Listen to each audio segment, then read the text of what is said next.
आप 5 लोगों को ही अपना इष्ट मान सकते हो, छठवें को नहीं। कितने लोगों को आप अपना इष्ट मान सकते हो? उत्तर दो। 5। 5 ही हमारे इष्ट हो। 5 में भी 5 में 1। 5 लोग खड़े हैं और आपको विवाह करना है तो 5 में से 1 से ही ना विवाह करोगे, 5 से तो नहीं होगा। तो आप 5 की उपासना कर सकते हैं। 5 में कौन कौन, जरा गिन लो, आप काम आएगा। पहले भगवान विष्णु, जिन्हें आप चाहे नारायण कहो, राम कहो, कृष्ण कहो, चाहे जगन्नाथ जी कहो, द्वारिकाधीश जी कहो, बद्रीनाथ जी कहो।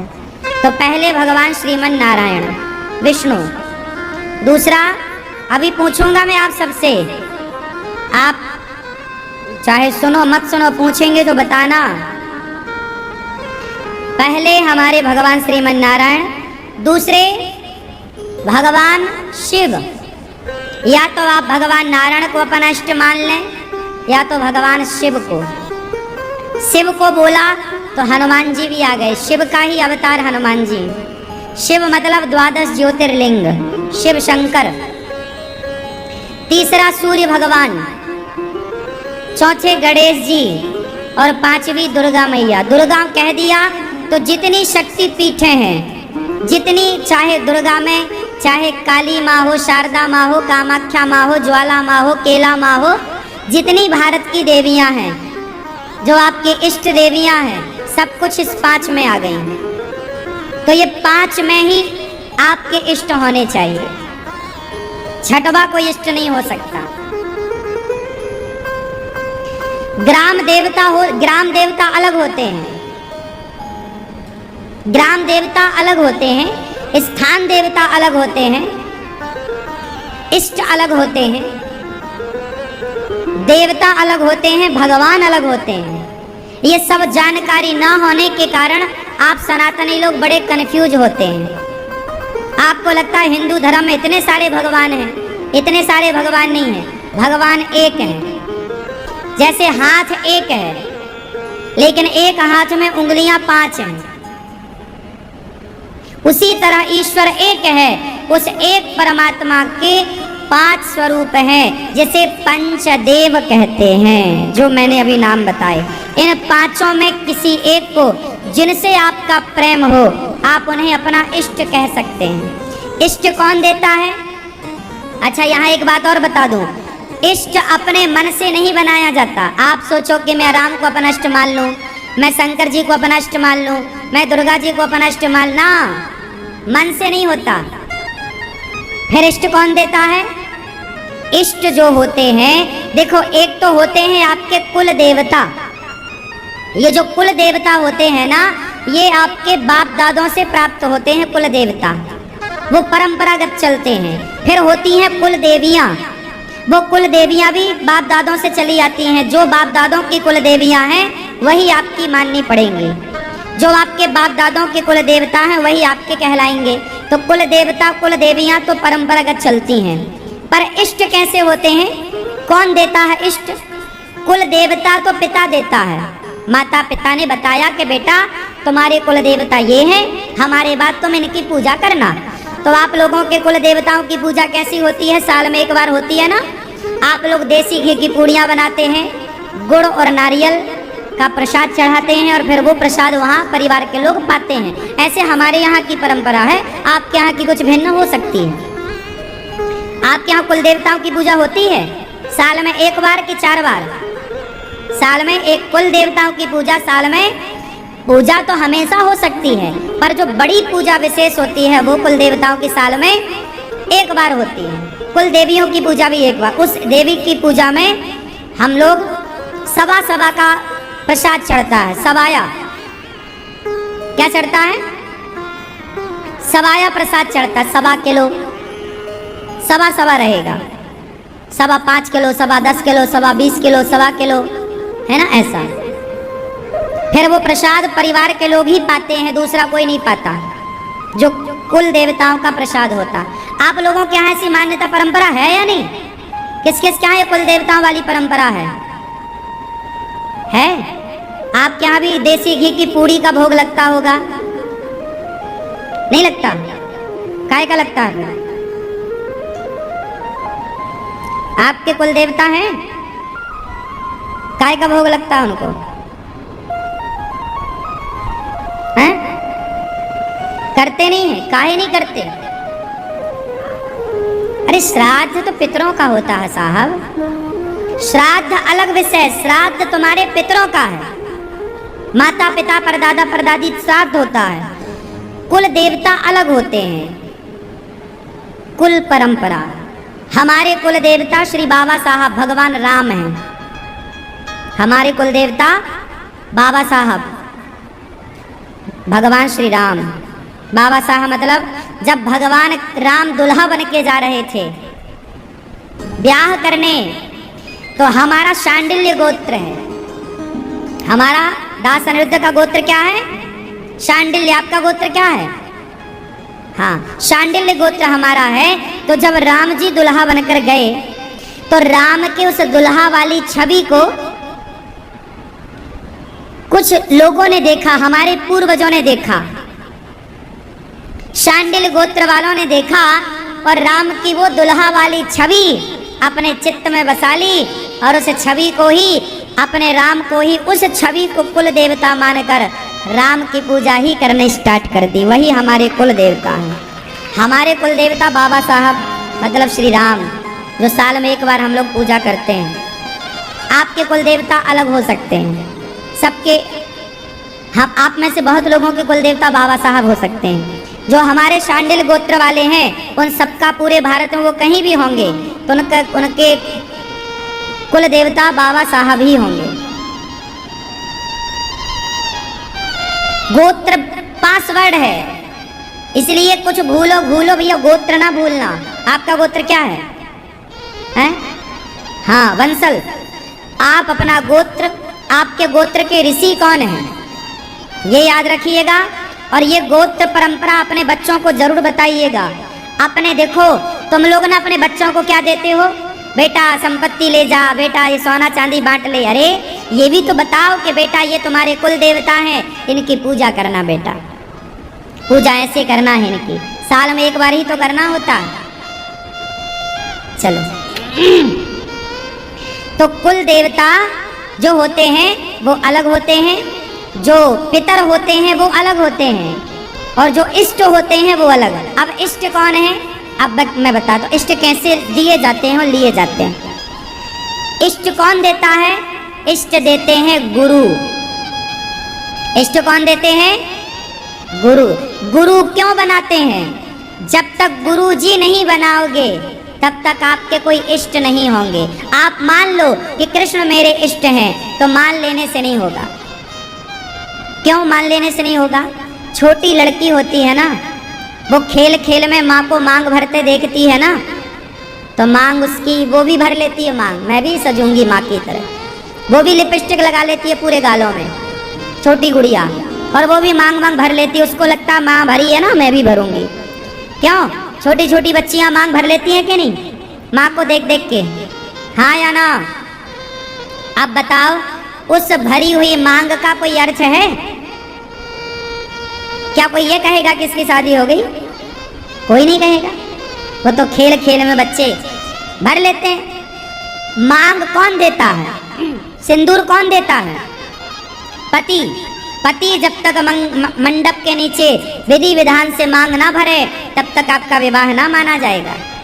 क्यों जी? बात सही है। जैसे मांग सिंदूर पति देता है, उसी तरह इष्ट गुरु जी देते हैं। बिना गुरु के दिए आप मान लो, वो मान्यता। इसलिए गुरु होने चाहिए, बिना गुरु के इष्ट नहीं मिलेंगे। गुरु जी ही बोलेंगे कि बेटा आज से तुम्हारे इष्ट ये। गुरु जी गुरु मंत्र देते हैं और जिनका मंत्र है, मतलब जो मंत्र है, जैसे मंत्र आपका मंत्र बोला नहीं जाता, इसलिए मैं बोलने में संकोच करता हूँ, आप समझ लीजिएगा। जो मंत्र है वही आपके इष्ट हैं। मंत्र यदि राम का मिला है तो आपके इष्ट राम है। मंत्र कृष्ण का मिला है तो आपके इष्ट कृष्ण है। मंत्र शिव जी का मिला है तो आपके इष्ट शिव जी हैं। मंत्र डिसाइड करेगा कि आपके इष्ट कौन होंगे। गुरु परंपरा डिसाइड करेगी कि आपके इष्ट कौन होंगे। जैसे हमारी संप्रदाय है श्री संप्रदाय। हमारी संप्रदाय जो मंत्र हम जपते हैं वही मंत्र माता लक्ष्मी जी जपती हैं। भगवान नारायण ने मंत्र दिया माता लक्ष्मी जी को, लक्ष्मी जी ने मंत्र दिया विश्वक्सेन जी को, विश्वक्सेन जी ने फिर परंपरागत यमुनाचार्य जी को, यमुनाचार्य जी के बाद फिर आके जाके भगवान श्री रामानुजाचार्य जी को, और रामानुजाचार्य जी के बाद ये परंपरा आगे चली और फिर वही मंत्र परंपरागत हमारे गुरु जी को मिला, फिर वही मंत्र गुरु जी ने हमें दिया, फिर वही मंत्र जो मंत्र हमें परंपरागत मिला है वही मंत्र फिर हम जो लेता है गुरु मंत्र उससे देते हैं। तो वो परंपरागत मंत्र हुआ और परंपरागत वही ज्ञान है, परंपरागत वही परंपराएं हैं। परंपराएं होती हैं, गुरुओं की भी परंपरा होती है। आप लोग ये भी नहीं जानते गुरु किसे बनाना चाहिए। परंपरागत गुरु होना चाहिए। यदि गुरु परंपरागत नहीं है तो आपका ना कल्याण यहाँ है ना वहाँ कल्याण है। गुरु परंपरागत होना, गुरु कौन कैसा? जिसके पास परंपरागत मंत्र हो। परंपरा समझते हैं ना? जैसे सुनार का परंपरागत काम है सोने का, लोहार का परंपरागत काम है लोहे का, कुम्हार का परंपरागत काम मतलब परंपरा मतलब पीढ़ी दर पीढ़ी से चला आया काम परंपरा कहलाता है। उसी तरह मंत्र भी परंपरागत होगा तो वो मंत्र सिद्ध होगा। आप लोग क्या करते हैं, बाजार का कोई भी मंत्र जपने लग जा, कोई भी मंत्र सुना आपने जपने लग गए।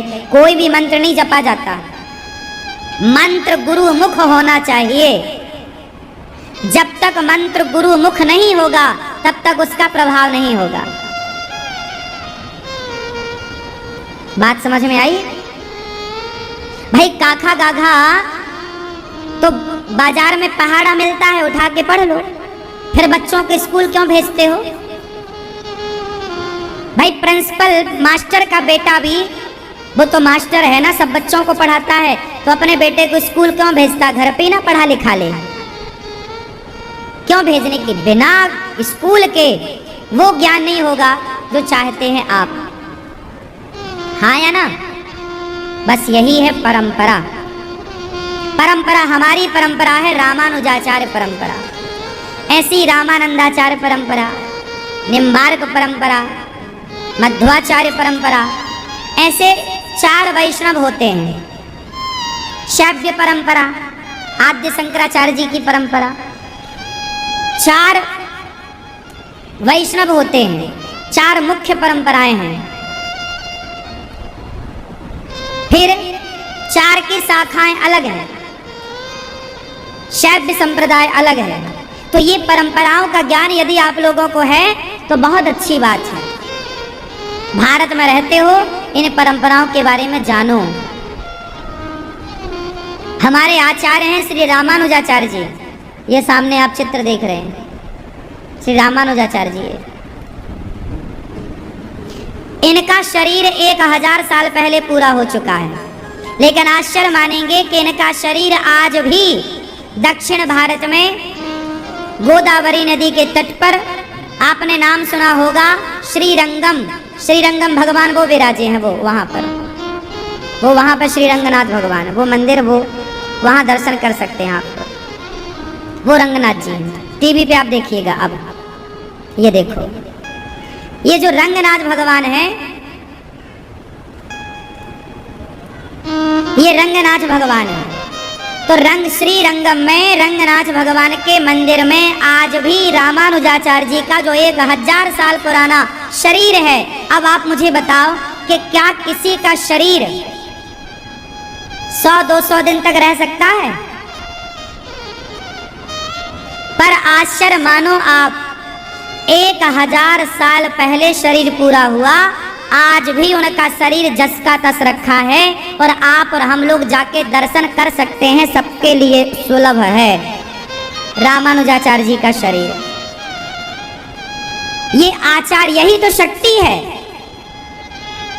कि उनका, वो लक्ष्मण जी के अवतार थे और उनका शरीर रखा हुआ है, आज तक खराब नहीं हुआ। बड़े बड़े वैज्ञानिकों ने रिसर्च किया। अजूबा लोग कहते हैं ना, ये अजूबा है वो अजूबा, 7 अजूबे इस दुनिया के, ना साहब, सबसे बड़ा अजूबा तो ये है कि स्वामी श्री रामानुजाचार्य जी, हमारे आचार्य चरण, आज भी उनका शरीर उपलब्ध है, 1000 साल पुराना। अब बताओ ये अजूबा है या नहीं? और ये भारत में है, लेकिन अपनी भारत की इस परंपरा को कोई नहीं जानता। ये देखिए, ये टीवी पे आप देख रहे हैं, ये स्वामी रामानुजाचार्य जी का ओरिजिनल शरीर है, जो वहाँ गोदावरी नदी के तट पर रंगम में रखा हुआ है। आप सब दर्शन कर सकते हैं प्रत्यक्ष जाकर। ये ओरिजिनल शरीर है। ये उनके जाने के पश्चात उनका शरीर भगवान रंगनाथ जी ने कह दिया कि हमारे रामानुज का शरीर जाएगा नहीं कहीं, यहीं रखो। तो मंदिर के ठीक सामने, भगवान के सामने इनका शरीर आज भी है। तो इष्ट जो है ये परंपरागत प्राप्त होते हैं। गुरु मंत्र क्यों लिया जाता है? क्योंकि बिना गुरु मंत्र के आपके इष्ट कौन होंगे? कौन आपके इष्ट होंगे? किसे मानोगे? मनमाना नहीं चलता। आप चला रहे हो तो कोई रोकने भी नहीं आ रहा है, क्यों रोकेगा कोई? हमें क्या करना है या किसी और को भी क्या करना है? आजकल तो लोग खुद से बड़े होशियार हैं, उन्हें किसी गुरु की जरूरत नहीं। आजकल लोग खुद गुरु हैं, आजकल लोग खुद गुरु हैं, उन्हें किसी